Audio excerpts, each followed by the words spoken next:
મોરબીના પાટીદાર શિક્ષણ સમાજ દ્વારા સમાજ શ્રેષ્ઠીઓની પ્રેરક ઉપસ્થિતિમાં વાર્ષિક સમારોહ યોજાયો હતો। મોરબી તાલુકાના શાશ્વત શિક્ષણ તરીકે ફરજ બજાવતા કડવા લેવા પરિવારના બંધુ ભગીઓનું ગ્રુપ પાટીદાર શિક્ષણ સમાજ દ્વારા સમાજમાં એકતા અને એકજૂટતા આવે અને હું નહીં પણ આપણેની ભાવના ઉજાગર થાય એ માટે સ્નેહ મિલન અને મોટિવેશન તેમજ તેજસ્વીતા સન્માન સમારોહનું આયોજન એસપી રોડ દ્વારકાધીશ ફાર્મ ખાતે સામાજિક અને શૈક્ષણિક સંગઠનની હસ્તીઓની ઉપસ્થિતિમાં યોજાઈ ગયો હતો, જેમાં પાટીદાર શિક્ષણ સમાજ અને મોરબી દ્વારા મોટિવેશન તેમજ સ્નેહ મિલન તેમજ તેજસ્વીતા સન્માન જેવા કાર્યક્રમોને સાંકળતો ત્રિવિધ સમારોહ યોજાયો હતો। મોરબીના પાટીદાર શિક્ષણ સમાજ દ્વારા શૈક્ષણિક અને સામાજિક અને રચનાત્મક સંગઠનાત્મક વિકાસ અર્થે અધકેરા સન્માન સમારોહનું આયોજન થયું હતું। આ સન્માન સમારોહ સમાજમાં શ્રેષ્ઠીઓ સૌરાષ્ટ્ર શિક્ષણવિદ પીડી કાજિયા, જિલ્લા અધ્યક્ષ રાષ્ટ્રીય શૈક્ષણિક મહાસંઘ દિનેશભાઈ વડસોલા સહિતના મહાનુભાવોએ પાટીદાર શિક્ષણ સમાજ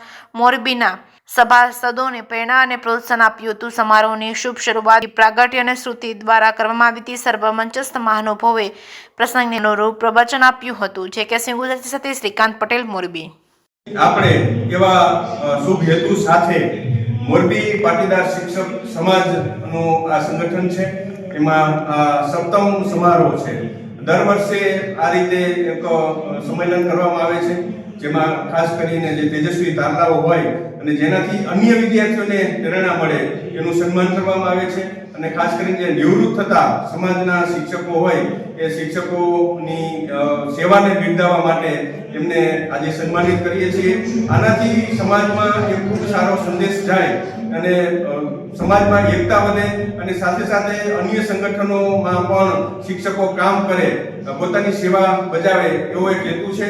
અને જ્યારે પણ અન્ય સમાજના કાર્યક્રમો હોય અને સમાજમાં જ્યારે જરૂરિયાત હોય ત્યારે અમારા તમામ શિક્ષકો સ્વયંસેવક તરીકે ઊભા રહીએ અને જ્યારે પણ એમની મદદ હોય ત્યારે મદદ માટે સતત ઊભા રહીએ એવો એક શુભ હેતુ આમાં સમાયેલો છે।